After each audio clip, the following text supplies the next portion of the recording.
अध्यक्ष महोदय, राज्यपाल महोदय ने अपने अभिभाषण में शहीदों का जिक्र किया, शहीदों के विचारों को आत्मसात करने का जिक्र किया, लेकिन मैं कहना चाहता हूं कि शहीदों के उन्हें माला चढ़ाना, उनके विचारों को आत्मसात करने से कहीं ज्यादा जरूरी है शहीदों को सम्मान देना।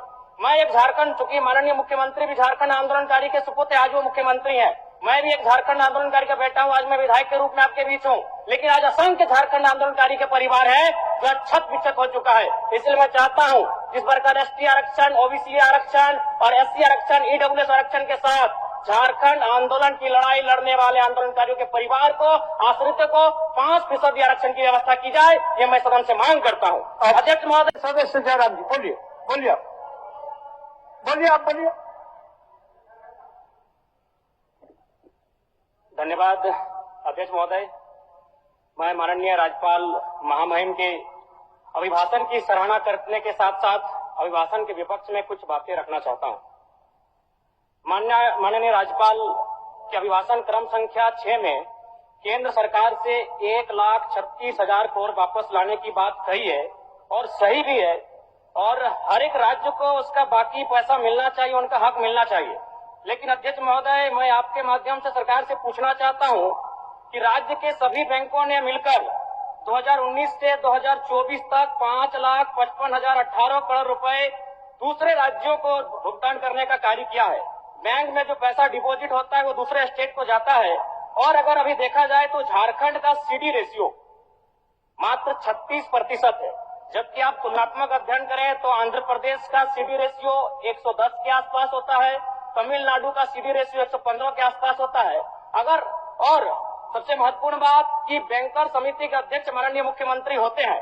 अगर इस पैसे को हम लोग बचा के अपने राज्य में ले आते हैं तो लोन के माध्यम से यहाँ के युवा, यहाँ के महिलाओं को अगर निर्गत कराते हैं तो बहुत बड़ी समस्याओं का निदान होगा। इसलिए मैं चाहता हूँ कि सत्ता का ध्यान इस ओर आकृष्ट हो।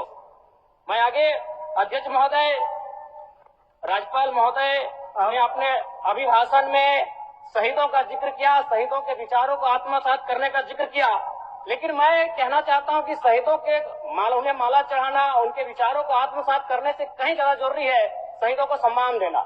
मैं एक झारखंड, चूंकि माननीय मुख्यमंत्री भी झारखंड आंदोलनकारी के सुपुत्र, आज वो मुख्यमंत्री हैं, मैं भी एक झारखंड आंदोलनकारी का बेटा हूं, आज मैं विधायक के रूप में आपके बीच हूं, लेकिन आज असंख्य झारखंड आंदोलनकारी के परिवार है जो छत विक्षत हो चुका है। इसलिए मैं चाहता हूं जिस प्रकार एसटी आरक्षण, ओबीसी आरक्षण और एससी आरक्षण, ईडब्ल्यूएस आरक्षण के साथ झारखंड आंदोलन की लड़ाई लड़ने वाले आंदोलनकारियों के परिवार को, आश्रित को 5% आरक्षण की व्यवस्था की जाए, ये मैं सदन से मांग करता हूं। अध्यक्ष महोदय, थोड़ा सा और समय लूंगा। अब हो गया जयराम, जब सरकार का उत्तर होना है अब सरकार, फिर बाद में फिर सेकंड पारी में मौका मिलेगा। मान्यवर 30 सेकंड, मान्यवर 30 सेकंड।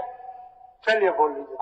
राज्यपाल महोदय के अभिभाषण में इको टूरिज्म डेवलपमेंट कॉर्पोरेशन निर्माण की बात कही है, जो कि सराहनीय है, और मैं चाहता हूं मेरे क्षेत्र में एक पारासात में पुत्रीगढ़ी आता है और डेलिया डैम आता है, उनका उस दिशा में भी डेवलपमेंट करने की दिशा में आगे बढ़ा जाए। और सबसे महत्वपूर्ण बात जो झारखंड के नाम में छुपा है, झाड़ और खंड, झाड़ यानी जंगल, खंड यानी जमीन भूभाग, एक बहुत बढ़िया संबोधन अभिभाषण रहा महोदय, जिसमें उन्होंने जीएम लैंड की जो रसीद 2017 में रोकी गई थी उसकी रसीद पुनः काटी जाएगी। लेकिन मैं साथ ही साथ यह भी चाहता हूं, क्योंकि झारखंड में जितने भी उद्योग स्थापित हैं, चाहे वो रांची का एचईसी हो, दिल्ली का हिंडाल्को हो, सरकार का उत्तर माननीय मुख्यमंत्री, यदि 20-25 वर्षों के बाद उन उद्योगों की जमीन खाली पड़ी है, माननीय मुख्यमंत्री तो वापस कराई जाए, मैं आपसे ये मांग करता हूँ। धन्यवाद।